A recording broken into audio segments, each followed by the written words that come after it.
Muy bien, muy buenas noches. Sí, realmente es tan importante que haya una reunión de hombres porque, antes del estudio vamos a hacer una breve introducción. El hombre está puesto como cabeza, dice el Señor. ¿Pero qué significa ser cabeza? A ver, ideas. Guía, sí, puede ser. ¿Qué más? No tanto por ese lado, en cuanto a ser cabeza, claro que el hombre puede ser el proveedor. Hoy en día la mujer trabaja también y puede ganar más que el hombre. Autoridad, sí, hay algo de autoridad, aunque ha sido mal interpretada la autoridad del hombre. El hombre a veces ha ejercido una autoridad en la cual se impone, ¿no?, sobre la mujer, y a veces es más autoritarismo, ¿no es cierto? A mí me gusta pensar, por ejemplo, el pastor, no de la iglesia, sobre las ovejas, ¿tiene autoridad? Un poco relativa a la autoridad, porque la oveja, viste, media torpe la oveja, ¿no? Entonces, pero hay algo de autoridad, sí, pero no es el punto clave del ser cabeza.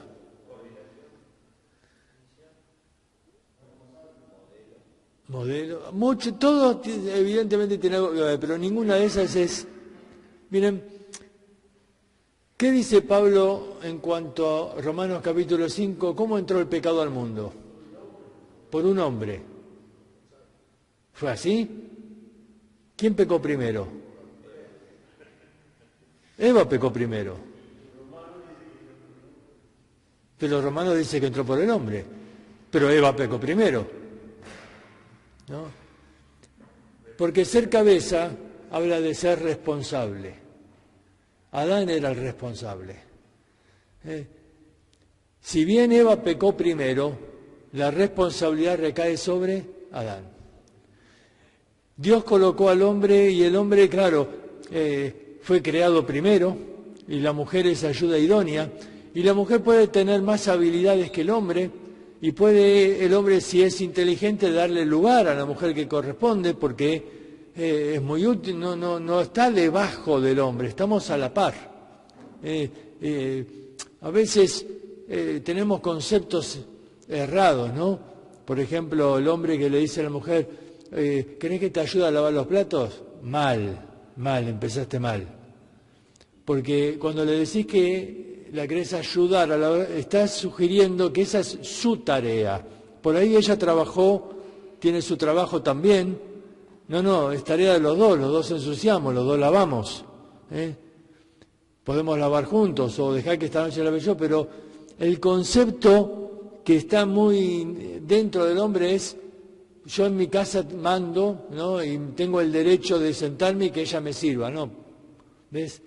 El concepto de ser cabeza es ser responsable. Y por eso debemos prepararnos y debemos estudiar en la palabra de Dios acerca de esta posición de hombres. Y vamos hoy a estudiar a Nehemías. A Nehemías, y vamos a ver 4 lecciones ahí que podemos sacar de la vida de Nehemías. Un hombre que sin duda tiene mucho para enseñarnos, pero vamos a ver en este día solo 4 lecciones de Nehemías. En primer lugar, vamos a ver que fue un hombre de comunión. Cuando su hermano llega con la noticia de que todavía las puertas de Jerusalén estaban sin edificar, los muros todavía sin edificar, quiero decirles que ya pasaron más de 30 años o 40 años ya de que habían terminado el cautiverio, Sin embargo, todavía los muros no se habían edificado y esto significaba que la ciudad seguía todavía siendo muy insegura, que todavía podían entrar ladrones, que no había ahí mucha seguridad y que muchos no se habían animado a volver a Jerusalén justamente por esta falta de seguridad. Nehemías escucha esta noticia y comienza a orar. Dice capítulo 1, versículo 4, cuando oí estas palabras me senté y lloré e hice duelo por algunos días y ayuné y oré al Dios de los cielos. Nehemías era un hombre de oración, oré al Dios de los cielos. Capítulo 2, versículo 1, sucedió en el mes de Nisán. ¿Saben cuánto tiempo pasó? Porque dice capítulo 1:1 que esto sucedió en el mes de Kislevu. Entre este mes y el otro pasan 6 meses. 6 meses que él pasó orando a Dios. Nehemías era un hombre de oración. ¿Cómo nos cuesta como hombres orar? La mujer está más diseñada para la comunicación. El hombre está más diseñado para la acción. El hombre, hay un problema y lo primero que hacemos es tratamos de pensar cómo solucionar el problema. ¿No es cierto? Estamos enfocados, fuimos creados para la acción, para solucionar los problemas, para el trabajo. Por eso nos cuesta tanto quizás estar quietos. Y la oración consiste en estar quieto. Y a veces orar es una lucha, porque nuestro cuerpo no quiere estar quieto. Y nos ponemos de rodillas y oramos, pasaron 3, 4 minutos y ya no sabemos qué decir. ¿Ven? La mujer no tiene ese problema, no se queda nunca sin palabras. Ella siempre sabe qué decir. Pero nosotros ahí nos cuesta nuestra mente, nos cuesta sujetar la mente, ¿no es cierto? Nos cuesta sujetar el cuerpo, ya nos queremos levantar, nos pone incómodo esa posición de rodillas, nos pone incómodo. Queremos acción, queremos hacer algo. Bueno, Nehemías dice acá, oró y oró por 6 meses. ¿No? Y siempre vas a ver a lo largo del libro que cada vez que venía un problema, dice, oré a Dios, oré a Dios. Era un hombre que tenía una comunión intensa. Y tenemos que trabajar en esta área de nuestra vida. Yo no creo que sea natural para el hombre la oración. Hay hombres de oración, pero por lo general cuando pregunto, todos los hombres me reconocen, sí, me cuesta, o es un área débil en mi vida. Pero ¿qué estás haciendo para mejorar en el área de la oración? La mujer se pone ahí y tiene facilidad de volcar ante Dios sus emociones, pero al hombre, ¿ves? Le cuesta ahí esto de orar. No digo que no oramos, digo que quizás no le dedicamos a la oración el valor que tiene. No pasamos el tiempo que tenemos que pasar en oración. Oramos conciso, rápido, porque siempre tengo otra cosa que hacer. Y parece que la oración es cumplir con algo. Pero cuanto más rápido termino de orar, más rápido me puedo enfocar en lo que yo quiero hacer o en lo que tengo que hacer ese día. La oración es un trabajo. Alguien dice, es muy fácil orar, porque no hay que ir a ningún lado, podés orar en tu casa, podés orar en cualquier momento. Hasta ahora, gracias a Dios, no hay un impuesto para la oración, es gratis, pero no es fácil orar, no te equivoques. Es un trabajo en el cual hay que doblegar el cuerpo, hay que contener las emociones y sobre todas las cosas sujetar la mente, porque estamos orando y la mente vuela, ¿no? Es un trabajo orar. Y hay que autoexigirnos orar. Quizás sería bueno ponerte un horario, una disciplina. No, me encierro. Jesús dijo que te encierres en el cuarto, ¿no? Las puertas cerradas y ahí ora. Es decir, Jesús creo que era un hombre mucho más ocupado que cualquiera de nosotros. Todo el mundo lo buscaba a veces, pero ¿él qué hacía? Se levantaba más temprano, cuando todos dormían, y se iba a un lugar aparte. Y ahí oraba. Y si Jesús tenía necesidad de orar, ¿cuánto más nosotros, no? ¿Cuánto más necesitamos orar? A ver, yo creo que la falta de oración generalmente la ponemos como excusa de que nos cuesta porque tenemos poco tiempo. ¿En serio me vas a decir que tenemos poco tiempo para orar? Yo no creo que pase por ahí el problema. Nos hacemos tiempo para lo que es importante. Nadie me dice, hoy no comí porque no tuve tiempo. No pasa por el tiempo. Yo creo que no oramos suficiente por nuestro orgullo. Y como hombres todos tenemos orgullo. Y creemos que podemos sobrevivir sin oración. Creemos que podemos hacer las cosas igual. Y claro, oro para que Dios bendiga lo que estoy haciendo, pero Pero bueno, si no oro igual puedo ir al trabajo, igual puedo vencer la tentación, igual puedo traer el pan para la familia, igual puedo cumplir mi responsabilidad. No, pará. Jesús dijo, sin mí, ¿qué? ¿Cuántas cosas podemos hacer? Nada. Nos trató de inútiles. Sin mí, nada podéis hacer. Y yo creo que cuando tomamos conciencia de que necesitamos orar. No es una cuestión de cumplir con Dios o de tener mi conciencia tranquila de hoy cumplí, hoy oré. Es una necesidad orar. Lutero decía que tengo tanto que hacer hoy que no puedo orar menos de 4 horas. Claro, tenía tanto que hacer que tenía que orar por cada una de las cosas que tenía que hacer. Cuando entendemos que es una necesidad de orar, entonces nos vamos a autoexigir. Necesitamos separar un tiempo para orar. Nehemías fue un hombre de oración. Y de la comunión brotó el segundo punto, la convicción. Nehemías fue un hombre de convicción. Convicciones profundas. Tanto que cuando el rey, fíjate, capítulo 2, me dijo el rey, dice, vamos a empezar el 2.1, sucedió en el mes de Nisan, en el año 20, que estando yo ya el vino delante de él, tomó el vino y lo serví al rey, y como yo no había estado antes triste en su presencia, me dijo el rey, ¿por qué está triste tu rostro? Porque no estás enfermo. No es esto sino quebranto de corazón. Entonces temí en gran manera. Fíjate, temí en gran... Era obligación para él siempre mostrarse alegre delante del rey. Como el copero del rey, era muy importante la presencia. Así que cuando el rey lo vio triste, él tuvo temor. Pero él entonces dice, ¿cómo no estará triste mi rostro cuando la ciudad de mis padres está destruida? Bueno, y me dijo el rey, ¿qué cosa pide? Entonces oré a Dios de los cielos. Otra vez, fíjate, oró a Dios y dije al rey. Y ahí ya podés ver que Nehemías tenía un plan detallado. Él ya había en esos 6 meses, no solo orando, sino calculando todo lo que hacía falta. Dice que le pidió al rey todas las cosas que hacían falta, materiales, cartas para que le den permiso, todo lo que hacía falta. Esto me habla de planificación.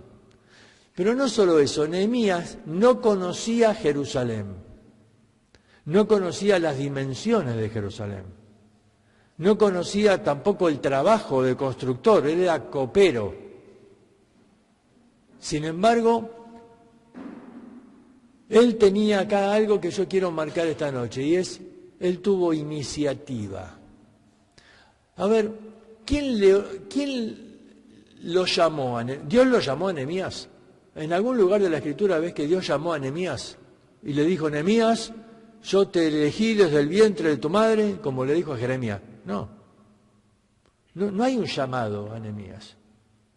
¿Alguien le dijo a Nehemías que haga algo? Nadie. Sin embargo, fíjate versículo 12. Me levanté de noche yo y unos pocos varones conmigo y no declaré a hombre alguno lo que Dios había puesto en mi corazón que hiciese en Jerusalén. En esos 6 meses en oración, Dios colocó algo en su corazón. Y él tenía una convicción. Dios colocó esto en mi corazón. Y entonces él tomó la iniciativa. La iniciativa en primer lugar para enfrentar al rey y decirle, yo te pido esto, esto, esto y esto. La iniciativa para después ir al pueblo. Ahora, yo quiero que analicemos un poquito porque muchas cosas las pasamos por alto a veces. Nehemías llega al pueblo, ¿no? Ponete en el lugar de Nehemías. Llegás ahí al pueblo. ¿Realmente vos pensás que la gente te va a hacer caso a vos? Te van a decir, ¿de dónde saliste vos? A ver, ¿tenía alguna autoridad Nehemías sobre el pueblo? El pueblo había estado ya 40 años ahí, habían construido el templo, Nehemías estaba viviendo en el palacio del rey. Era copero del rey. Seguramente era un eunuco, como Daniel, porque esa era la costumbre para los que servían en el palacio. No tenía familia, por eso nunca lo vas a ver que se casó ni nada. Era inmundo para los judíos. ¿Por qué era inmundo para los judíos? ¿Y por qué no podían? ¿Y por qué más? ¿Qué era el trabajo de Nehemías? Copero. ¿Qué significa ser copero? Comía y bebía para probar si estaba envenenada la comida del rey. Él comía la comida del rey. ¿Te acordás de Daniel?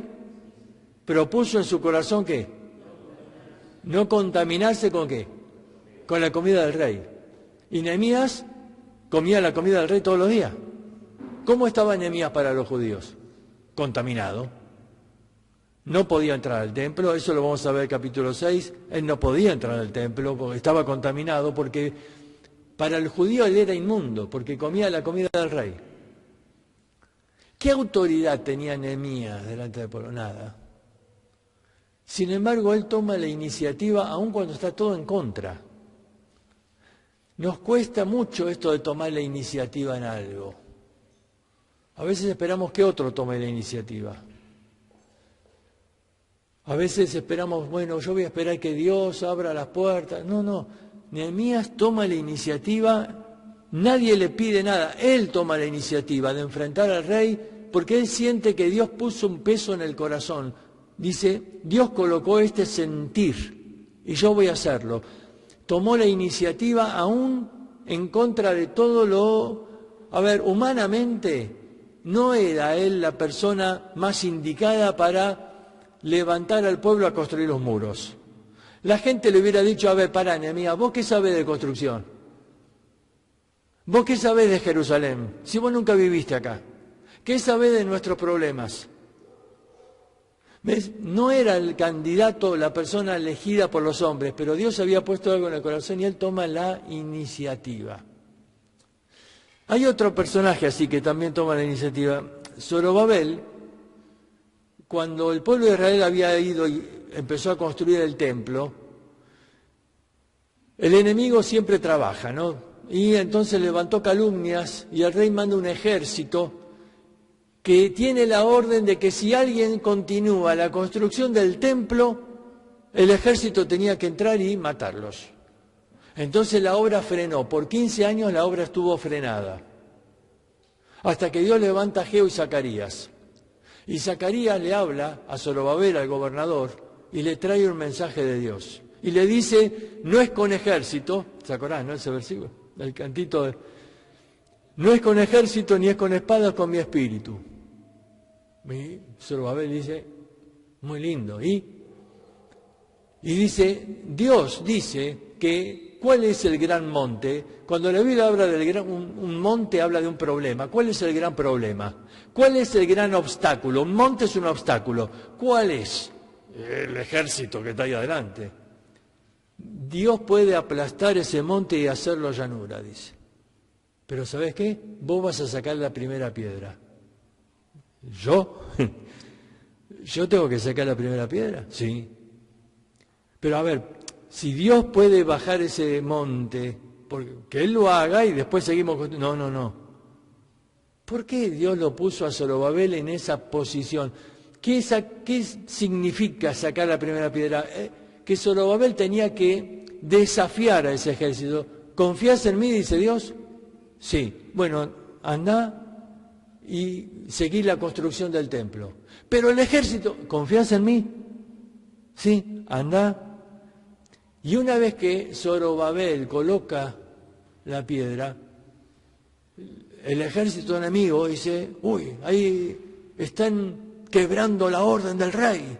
Y mandan un mensajero al rey diciéndole, ¿qué hacemos? Están rebelándose, están desconociendo tu orden. ¿Los matamos?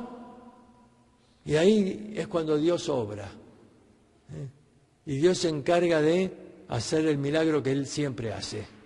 Y transformó, ¿qué? La maldición en bendición.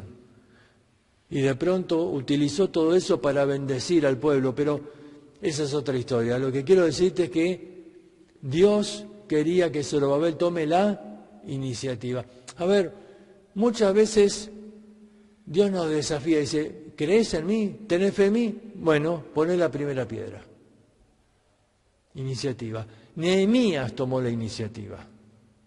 A veces nos falta esto, ¿no? Porque esperamos que otro empiece una obra, que otro tenga la iniciativa de empezar un proyecto No. Dios dice, vos sos el hombre, toma la iniciativa en tu hogar. Toma la iniciativa en tu hogar para desafiar a la familia a hacer un servicio para Dios. ¿Qué tal si como familia hacemos esto? ¿Qué tal si dedicamos este día para hacer este servicio? Tomá la iniciativa, porque esa es tu función como hombre. Nehemías tenía convicción. Dios puso esto en mi corazón y él se movió a pesar en contra de todo. Vamos a lo tercero. Era un hombre de comunión, un hombre de convicción, pero un hombre de corrección. Fíjate capítulo 5. Capítulo 5.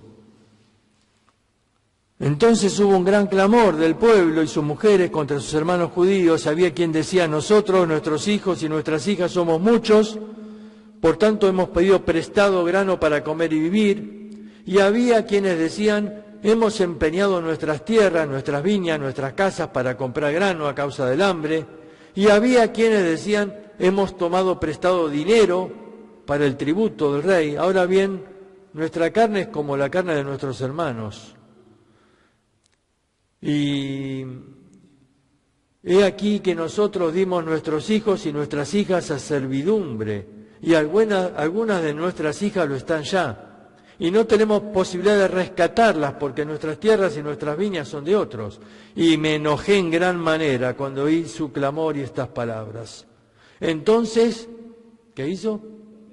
Lo medité y después reprendí a los nobles y a los oficiales.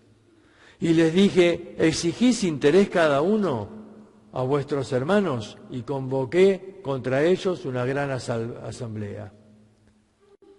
Ahora, Nehemías se entera de un problema, que estaban cobrando intereses por los préstamos, cosa que iba en contra de la ley, y que esto estaba causando graves problemas, porque algunos hasta habían dado a los hijos como esclavos porque no podían pagar. Nehemías se enoja, pero no reprende enojado. Él tomó la pausa, lo medité, dice, y después reprendí. Este es un buen consejo, ¿no? Dice Santiago que tenemos que ser tardos para la ira, o más bien retardar la ira, es decir, frenarla, porque si hablas movido por la ira vas a lastimar a alguien. Nehemías controló sus emociones, dice, estoy enojado, voy a meditarlo primero y después les hablo, porque si no los reviento a todos. Lo meditó, pero en la meditación no solamente controló su ira, no solamente la meditación fue para controlar su enojo, algo más hizo en esa meditación, porque fíjate lo que dice más adelante.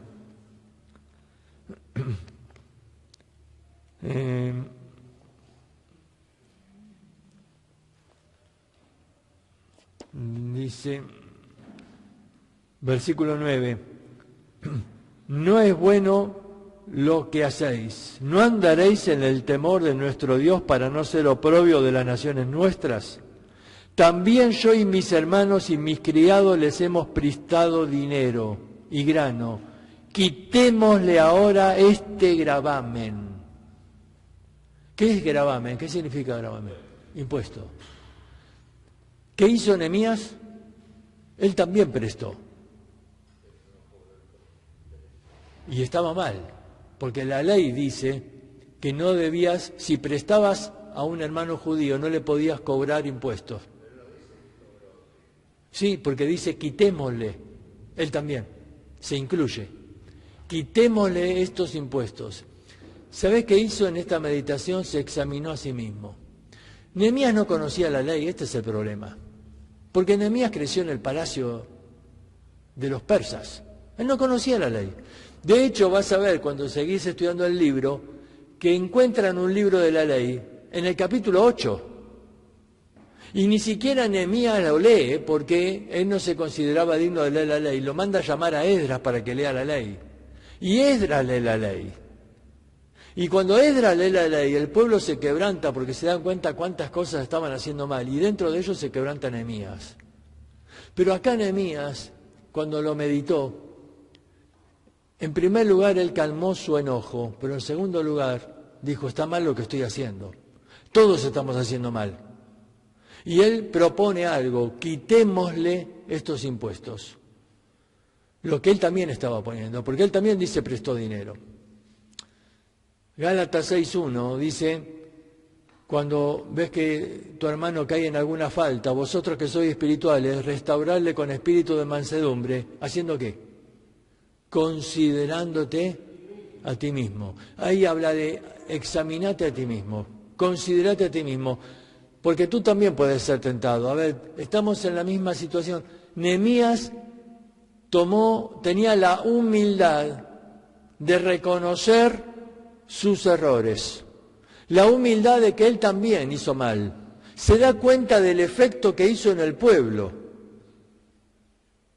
Yo también presté, y mis hermanos también prestaron, y está mal, vamos a cambiar.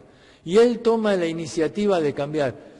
¿Ves? Un hombre que aprendió a corregir a otros, pero también a corregirse a sí mismo. Un hombre humilde para aceptar el error. No tuvo temor de públicamente reconocerlo y de aceptar el error. Así que un hombre de comunión, un hombre de convicción, un hombre de corrección, pero un hombre de compromiso. Capítulo 6. Y acá les voy a pedir que ustedes me vayan ayudando. Capítulo 6. Mirá. Rápido vamos a ver cómo empieza el capítulo. Había enemigos, ¿no? Sanbalat y Gesem el árabe, y Tobías. Y dice que, en versículo 2, enviaron a decir, ven, reunámonos en el campo de Ono. Pero ellos habían pensado hacerme mal. Esto lo descubre después, pero en ese momento, dice versículo 3, les envié mensajero diciendo, yo hago una gran obra y no puedo ir, porque cesaría la obra dejándola yo para ir a vosotros. Y enviaron con el mismo asunto 4 veces, y yo le respondí de la misma manera. Entonces Sanbalat envió a mí, a su criado, para decir lo mismo por 5ª vez, pero con una carta abierta en su mano. ¿Qué significa una carta abierta? Que ahora la iban a leer públicamente. Es decir, todo el pueblo se iba a enterar de que Sanbalat y Tobías lo estaban convocando a una reunión, posiblemente para hacer las paces, y que él no quería ir. Esto lo comprometía. Entonces leyeron la carta y dice, se ha oído entre las naciones, y Gasmú lo dice. ¿Quién habrá sido Gasmú? No sé, pero si Gasmú lo dice, ponele la firma, ¿no? Que tú y los judíos pensáis rebelaros y que por eso edificás el muro, con la mira, según estas palabras, de tú ser el rey. Es decir, lo estaban acusando de que Nehemías quería ser el rey de los judíos. Y que has puesto profetas que proclamen acerca de ti, diciendo, hay rey en Judá. Todo mentira, ¿no? Porque Nehemías nunca había hecho nada de esto. Entonces, en versículo 8, envié yo a decirle, no hay tal cosa como dices, sino que de tu corazón tú lo inventas. Porque todos ellos nos amedrentaban diciendo, se debilitarán las manos de ellos en la obra y no será terminada. Ahora pues, oh Dios, fortalece tú mis manos. Vine luego a casa de Semaías. Semaías era el profeta, ¿sí? Nehemías va a consultar al profeta. ¿Por qué? Bueno, porque esta última carta fue una carta abierta, todo el mundo escuchó, ¿no? Y él dice, a ver, voy a consultar al profeta, porque quizás está mal lo que estoy haciendo, quizás Dios quiere que vaya, ¿no? Voy a consultar al profeta. ¿Y qué le dijo el profeta? Dice, porque él estaba encerrado, el cual me dijo, reunámonos en la casa de Dios dentro del templo y cerremos las puertas del templo porque vienen para matarte. Sí, esta noche vendrán a matarte. El profeta que le dijo, encerrémonos dentro del templo. El templo era el único lugar seguro, no había palacio del rey, no había nada todavía. Encerrémonos dentro, cerremos las puertas porque esta noche te vienen a matar. ¿Sí? Entonces dije, 11, un hombre como yo ha de huir, y quién que fuera como yo entraría en el templo para salvarse la vida. No entraré. ¿Qué te parece este texto? ¿Qué te da a entender? ¿Qué cualidad ves en Nehemías en este texto? Temor al Señor. Alguno puede pensar, qué valiente, ¿no? Dice, un hombre como yo ha de huir, y sacó pecho, ¿no? Y dice, a ver, ¿dónde están los que me quieren matar? Que vengan de a uno. ¿Es realmente eso? No pasa por ahí. A ver, analicemos un poquito más. Fíjate, cómo dice, ¿quién que fuera como yo, presta atención, quién que fuera como yo entraría en el templo para salvar su vida? ¿A qué se refiere? ¿Quién que fuera como yo? Lo dijimos hace un momento. ¿Cómo era Nehemías? Inmundo. Él no podía entrar al templo. Él no podía entrar al templo. ¿Qué estaría diciendo? ¿Qué estaría transmitiendo Nehemías si entraba al templo? Que no tenía temor de Dios. Estaría, ¿sabes qué? Estaría profanando el templo. Estaría diciendo, bueno, yo le temo más a los hombres que temo a Dios. Estaría profanando el templo. Nehemías dice, ¿quién que fuera como yo entraré? Yo soy inmundo, yo no puedo entrar, no entraré, punto. Y si vienen a matar, yo le tengo más temor a Dios que a estos hombres. Quizás a estos hombres les gano, pero si entro al templo, Dios me elimina. Entonces, pero fíjate, sigue, versículo 12, y entendí que Dios no lo había enviado, sino que hablaba aquella profecía contra mí. ¿Ves que era el profeta y que esto él lo tomó como una profecía, que esa noche venían a matarlo, ¿no?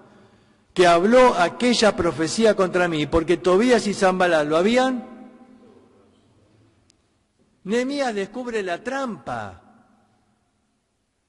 Sanballat y Tobías le pusieron una trampa. ¿Qué hicieron? Le pagaron al profeta para que diga una falsa profecía.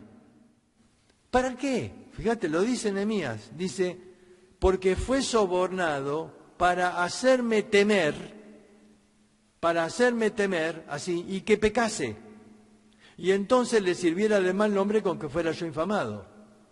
A ver, Nehemías descubre la trampa después. Este hombre le pagaron para que me dé esta falsa profecía para producir temor. Y el temor me iba a hacer huir, entrar al templo, y entonces ellos iban a decir, mirá tu líder, no tiene temor de Dios, mirá, está profanando el templo. Y de esa manera iban a difamar el nombre. Pero yo quiero que veas acá que Nehemías es un hombre de compromiso, porque él estaba dispuesto a morir antes que pecar. Muchas veces el temor nos impulsa a tomar decisiones equivocadas. El temor nos impulsa a veces a buscar salidas humanas, ¿no? Salidas humanas, ¿no? Porque necesito un dinero, porque tengo que pagar algo de ahí y tengo que vender el auto, y viene uno y me dice, ¿qué tal el motor? Y si le digo que está medio fundido, no lo vendo, ¿no? Y entonces, un espectáculo motor, un violín. No, claro, le puse 3 litros de bardal Pero esa es una salida humana, ¿ves? Porque tengo temor de las consecuencias que pueden pasar si no pago eso, y eso me lleva a veces a recurrir a acciones que, bueno, pero después pido perdón. Nehemías era un hombre de compromiso, y tenemos que entender que el enemigo siempre pone trampas en nuestro camino, siempre. Hasta puso trampa delante de Jesús. ¿Vos te acordás cuando Pedro le dijo, nunca tal te acontezca? Jesús dijo, apártate de mí, Satanás. ¿Y qué dice? ¿Me eres qué?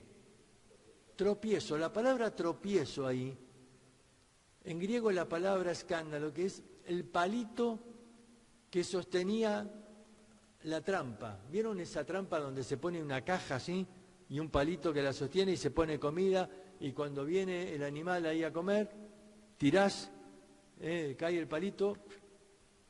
Bueno, Jesús le dice a Pedro, me estás poniendo una trampa, me estás poniendo una trampa. Cuando le dijo, ten compasión de ti mismo. Yo tengo que distinguir que el diablo siempre va a poner trampas en el camino. A veces te pone una mujer en el camino y es una trampa.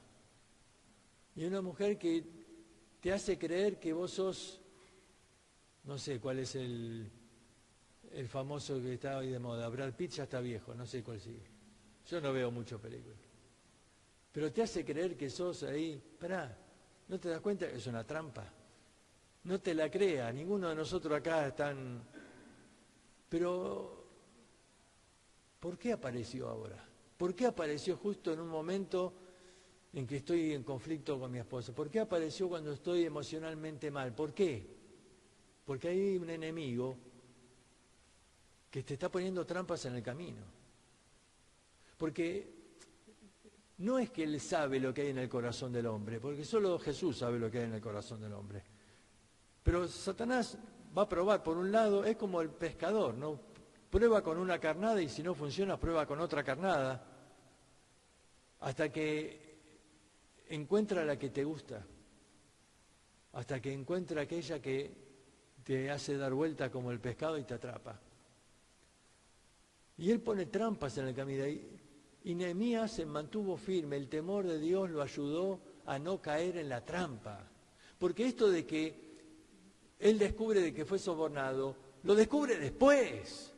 En el momento él no sabía, en el momento él va a consultar al profeta y el profeta le dice, esta noche vienen a matarte, así que entremos al templo. Y él dice, no voy a entrar al templo, porque yo soy inmundo, no puedo entrar al templo, yo tengo temor de Dios.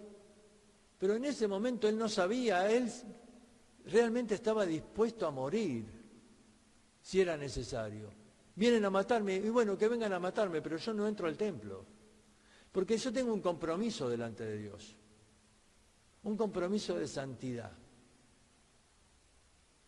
Yo creo que nos falta este compromiso que tenía Nehemías, un compromiso de santidad. Continuamente escuchamos noticias de personas que caen en pecado y que algunos lamentablemente estaban en el liderazgo o estaban en una posición o estaban... Y de pronto, y uno dice, ¿qué pasa? ¿Por qué pasa estas cosas? Porque falta este compromiso de santidad. El compromiso de entender que Satanás va a querer voltear, especialmente al hombre, porque sabe que detrás arruina una familia, afecta terriblemente el testimonio a los hijos, que son los primeros perjudicados y dañados, afecta a la iglesia, afecta todo un testimonio.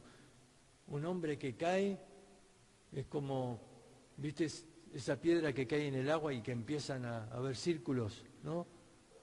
Primero afectás ahí al círculo de tu familia, después al círculo de la iglesia, después al círculo del lugar donde vivís, porque tu testimonio queda marcado.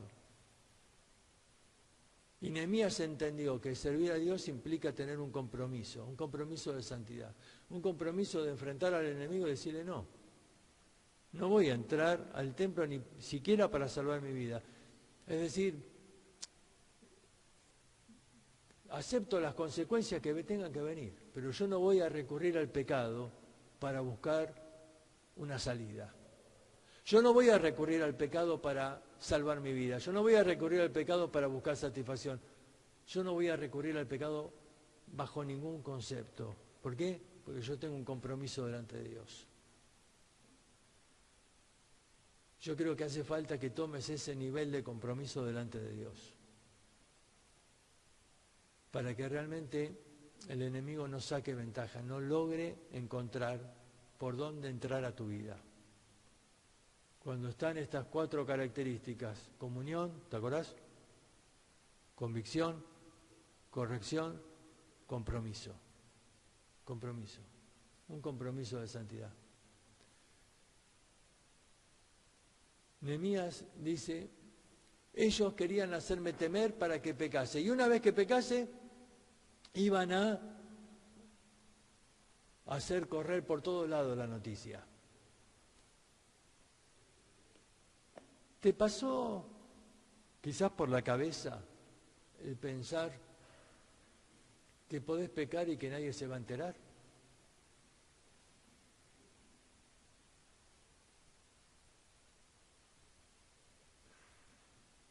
Porque el enemigo que pone la trampa se va a encargar después de desparramarlo por todos lados. El enemigo estaba esperando que Nehemías entre al templo y estaban ahí mirándolo. ¿Por qué? Porque apenas lo hacía, iban a difundir la noticia por todos lados. El enemigo busca ponerte trampas y cuando caes en una, enseguida uno dice, uy, pero yo tomé todos los cuidados para que no se descubra. Olvídate, porque el que te puso la trampa se va a encargar de... Porque el daño no solamente lo hace cuando caes en el pecado, el daño lo hace cuando logra desparramar la noticia y arruinar un testimonio. Hay un pasaje, con esto terminamos, ya es la hora de Ezequiel, capítulo 36.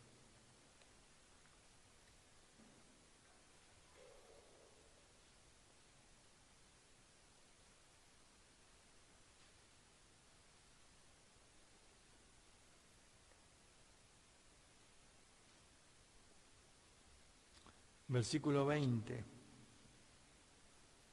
Dice, cuando llegaron a las naciones a donde fueron, profanaron mi santo nombre, diciéndose de ellos, estos son pueblo de Jehová, y de la tierra de él han salido. Pero he tenido dolor al ver mi santo nombre profanado por la casa de Israel entre las naciones a donde fueron. A ver, vamos a volverlo a leer, a ver si lo entendemos. Cuando llegaron a las naciones a donde fueron, el pueblo de Israel fue desparramado, salieron de la tierra estaba destruida, no había que comer. Algunos fueron llevados en cautiverio y otros salieron buscando algún lugar donde vivir, algún lugar donde haya comida. Salieron de la tierra, fueron desparramados entre las naciones y cuando llegaron a las naciones, a donde fueron, profanaron mi santo nombre. No es que ellos hablaron mal de Dios, no.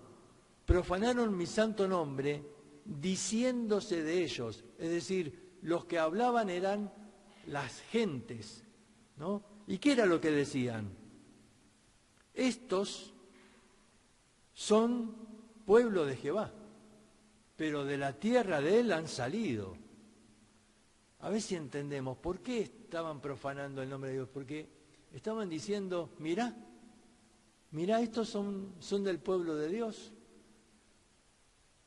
pero parece que su Dios no es muy poderoso, porque de la tierra de él han salido, por algo salieron, no los puede cuidar Dios, no les puede proveer alimento.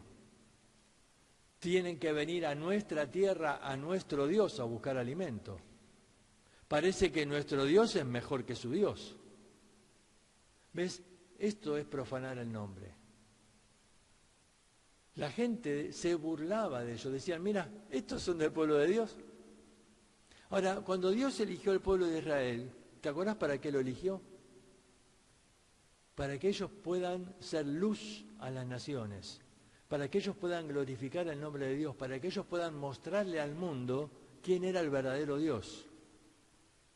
Sin embargo, fíjate el testimonio que están dando. Estos son del pueblo de Dios. Parece que ese Dios o no es poderoso o no los ama, porque mirá, no les provee alimento. ¿Por qué yo voy a creerle a ese Dios? Mejor me quedo con mi Dios. ¿Y qué dice el versículo 21? Dios dice, y acá a mí no sé si, pero a mí me pega fuerte, ¿eh? Porque Dios dice, he tenido dolor al ver mi santo nombre profanado entre las naciones a donde fueron.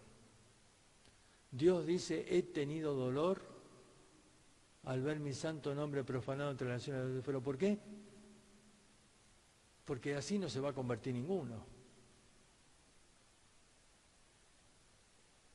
¿Cuál es la estrategia del diablo? ¿Por qué él quiere hacernos caer? Porque él quiere profanar el nombre de Dios. Porque él quiere que haya gente que diga, mirá, este decía ser hijo de Dios, mirá, pero vino al mundo a buscar placer, porque parece que Dios no lo puede hacer feliz, porque parece que Dios no es suficiente, porque parece que Dios no suple sus necesidades. Tuvo que venir al mundo a buscar placer, porque parece que eso de la vida cristiana no funciona. Y hoy la gente sigue profanando el nombre de Dios, cuando hay hijos de Dios que, como el pueblo de Israel, de la tierra de Él han salido, cuando salen de la voluntad de Dios. Por eso Dios quiere hombres de compromiso, hombres con un compromiso de santidad. Yo he dicho ante Dios, Señor, yo quiero que mi vida sirva para glorificar tu nombre. No quiero jamás que mi vida la utilice el enemigo para profanar tu nombre. Y si en algún momento eso pasara, prefiero, Señor, que me lleves, no me dejes acá en la tierra. No quiero que el enemigo me use para profanar tu nombre. ¿Te das cuenta? Dios está buscando ese tipo de hombres, hombres con un compromiso de santidad. No sé si alguien quiere hacer alguna pregunta.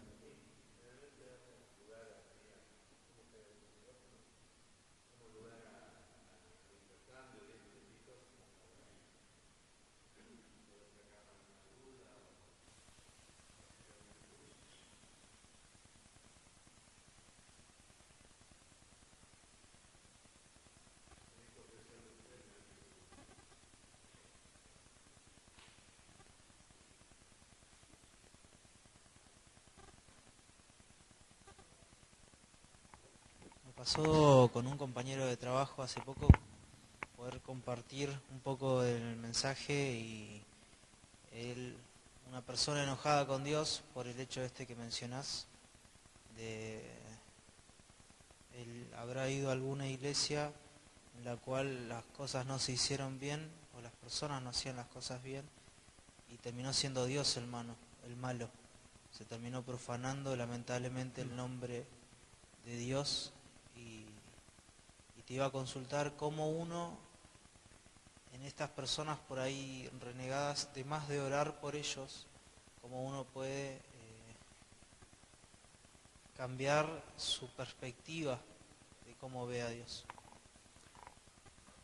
No defiendas a estas personas, pero defendamos a Dios, su testimonio. Decirle, mira, es verdad, la verdad es que hay creyentes que han dejado mal el nombre de Dios, pero yo te animo a que eso no te deje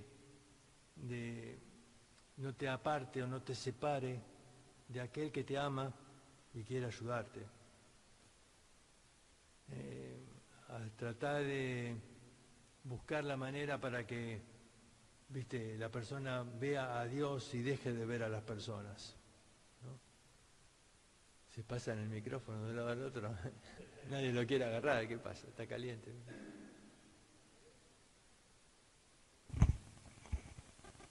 Pienso que Nehemías no hubiera llegado a ser nunca lo que llegó a ser si no estaba el primer punto, ¿no? Si no fuera un hombre de comunión.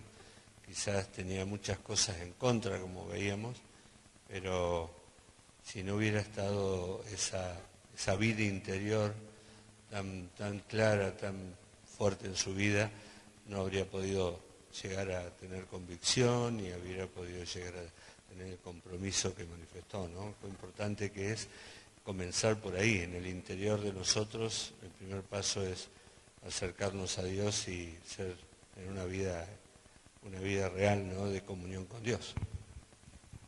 Así es. Así es. Pensaba la verdad que es una vida que nos desafía siempre, ¿no? La de Nehemías. Pensaba que lo que más nos lleva como cristianos en la actualidad a alejarnos de ese modelo que vos decías es la comodidad. Para Nehemías no habrá sido fácil, estaba muy cómodo. Y lo que busca el mundo en la actualidad es la comodidad, en todo sentido. La comodidad personal, la comodidad familiar, y tristemente esto se ve mucho en las iglesias, inclusive hasta en practicar una comodidad religiosa, llámese de esta manera, en decir, bueno, yo voy, escucho el culto, o el sermón, como dicen algunos, o la predicación, como quieran decirlo, y listo, ya cumplí y sigo mi vida y no me cambien mis planes y nada de eso. Creo que si queremos llegar a ese modelo que vos nos estás planteando, es resignar un montón de cosas personales. Fíjate la comodidad de Nehemías, ¿no? Porque él tenía todas las excusas para decir, ¿qué puedo hacer yo? Yo estoy acá en Babilonia,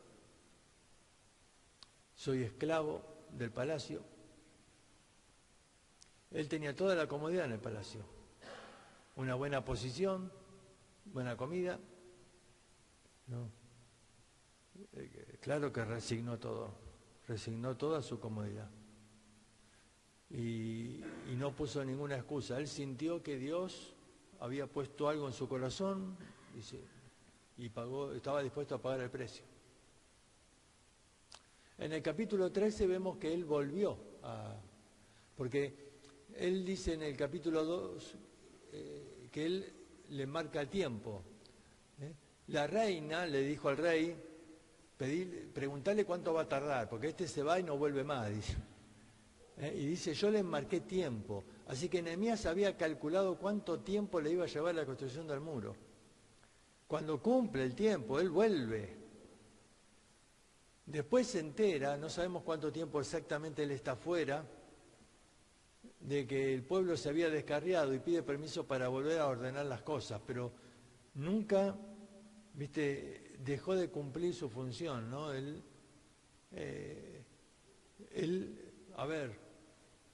Una vez que estaba en Jerusalén, él podría decirle al rey, no vuelvo más. No, él tenía que volver, había dado su palabra, vuelvo en tal tiempo, y cumplió, ¿no?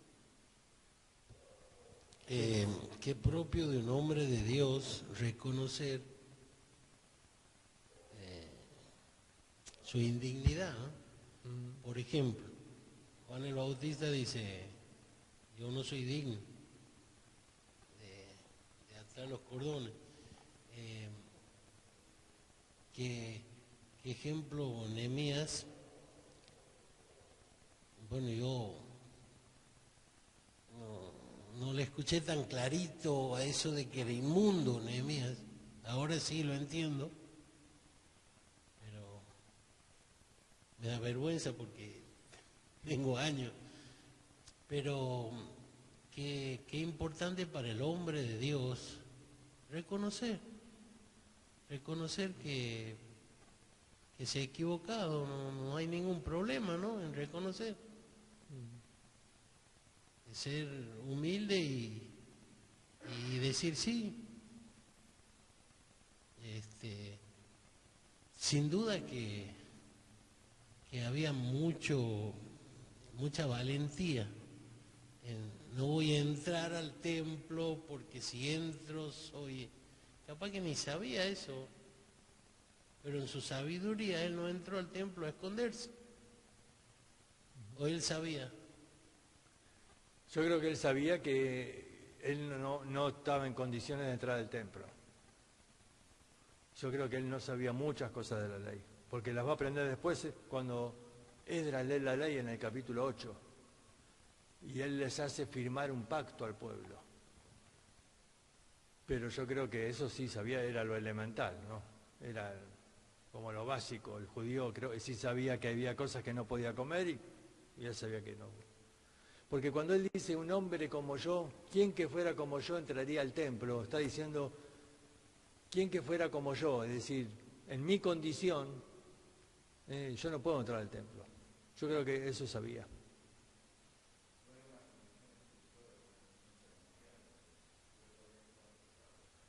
Hay varias cosas que él había infringido. Podríamos decir que no era sacerdote, pero sobre todo que era inmundo por la comida y que era eunuco.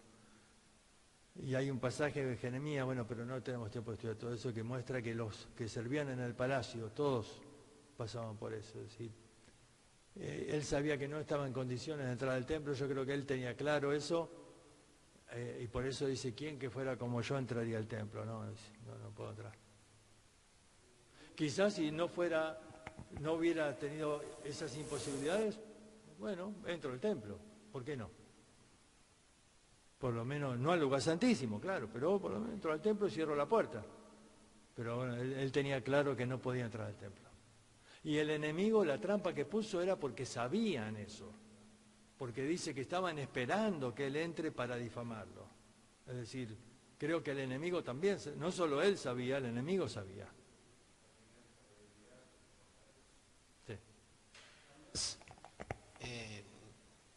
Jamás iba a tener, jamás iba a dejar de ser copero, pero qué bueno que él fue sincero y reconoció que él no estaba en condiciones de entrar. Yo voy a esto, a que cuánto nos cuesta reconocer eso, ¿no? Que somos indignos, que arrastramos un cadáver, Y nos cuesta porque la humildad no es algo natural en nosotros. Por eso Jesús dijo, aprended de mí, que soy manso y humilde. Requiere un aprendizaje. No brota de nosotros la humildad y la mansedumbre. Requiere que aprendamos, ¿no? Es todo un trabajo. A mí algo que me llamó mucho la atención cuando preguntabas ahí en la parte que decide no cumplir con esta profecía, que él lo menciona así, una falsa profecía, lo primero que se me vino a la cabeza es la madurez espiritual y el raciocinio que tenía, o el discernimiento que tenía Nehemías, porque evidentemente él recurrió a Semaías reconociéndolo como profeta de Dios y lo reconoce como realmente creía que era un profeta, porque recurre a él, pero como incluso de ese profeta de Dios, que él sabía que era un profeta de Dios, interpreta el mensaje y dice, no lo voy a cumplir porque este mensaje no viene de Dios, sino que le pagaron. Me llamó mucho la atención este raciocinio, a pesar de que un profeta de Dios le diga estas cosas, de decir, no, esto no viene de Dios. Me llamó mucho. Porque la profecía era, esta noche vienen para matarte. Lo de entremos al templo era sugerencia del profeta, pero eso no es profecía. No es Dios te manda que entres al templo, no. Él no lo entendió así.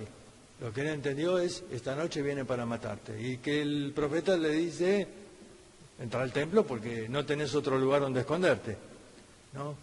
Y la convicción de él de decir, no, al templo no voy a entrar. Pero sí creo que esa madurez que mencionás es muy correcto. Él después se entera, claro, después se entera, habrá mandado a investigar, ¿viste?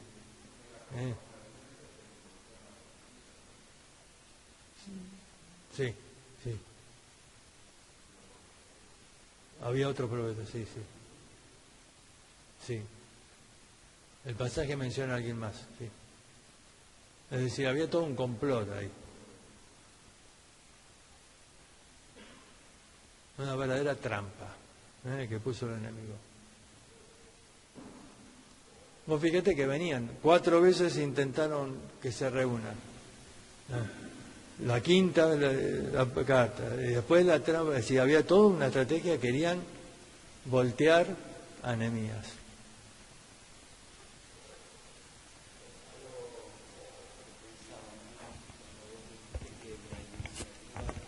La iniciativa la toma él y él sabía en su interior, después lo demuestra que era inmundo, como Dios no desecha a nadie, ¿no? No, sí. Porque lo usó para hacer una obra impresionante, que no pudieron hacer otro. Creo que también eso nos tiene que llamar a la reflexión, que Dios no nos desecha a pesar de lo que somos. Sí. Así es. Hay una diferencia, ¿no?, con Daniel. Daniel fue llevado cautivo, pero él había crecido bajo la enseñanza de la palabra de Dios, había crecido en Jerusalén, por eso tenía convicciones bíblicas Daniel, y propuso en su corazón no contaminarse. Él nació dentro del palacio, nunca había leído la ley, como que no tuvo opciones, ¿no? Fue elegido para ser copero, y bueno, esa era su vida, ¿no es cierto? Pero sí, por un lado podemos ver, Dios no desecha a nadie. Y por otro lado, él no se menospreció, él no usó eso como excusa, él no dijo, y bueno, yo me gustaría hacer algo, pero no puedo, porque yo no soy inmundo, yo tengo esta posición acá. No, no. Dios puso algo en el corazón y y estuvo dispuesto a pesar de todo. Daniel propuso en su corazón, pero en el otro versículo Dios le ayuda para que... ¿Cómo? ¿La última? Que Daniel propuso Sí. en su corazón, pero de todo modo Dios le ayuda en el otro versículo. Sí, Dios lo sostiene, Daniel, sí.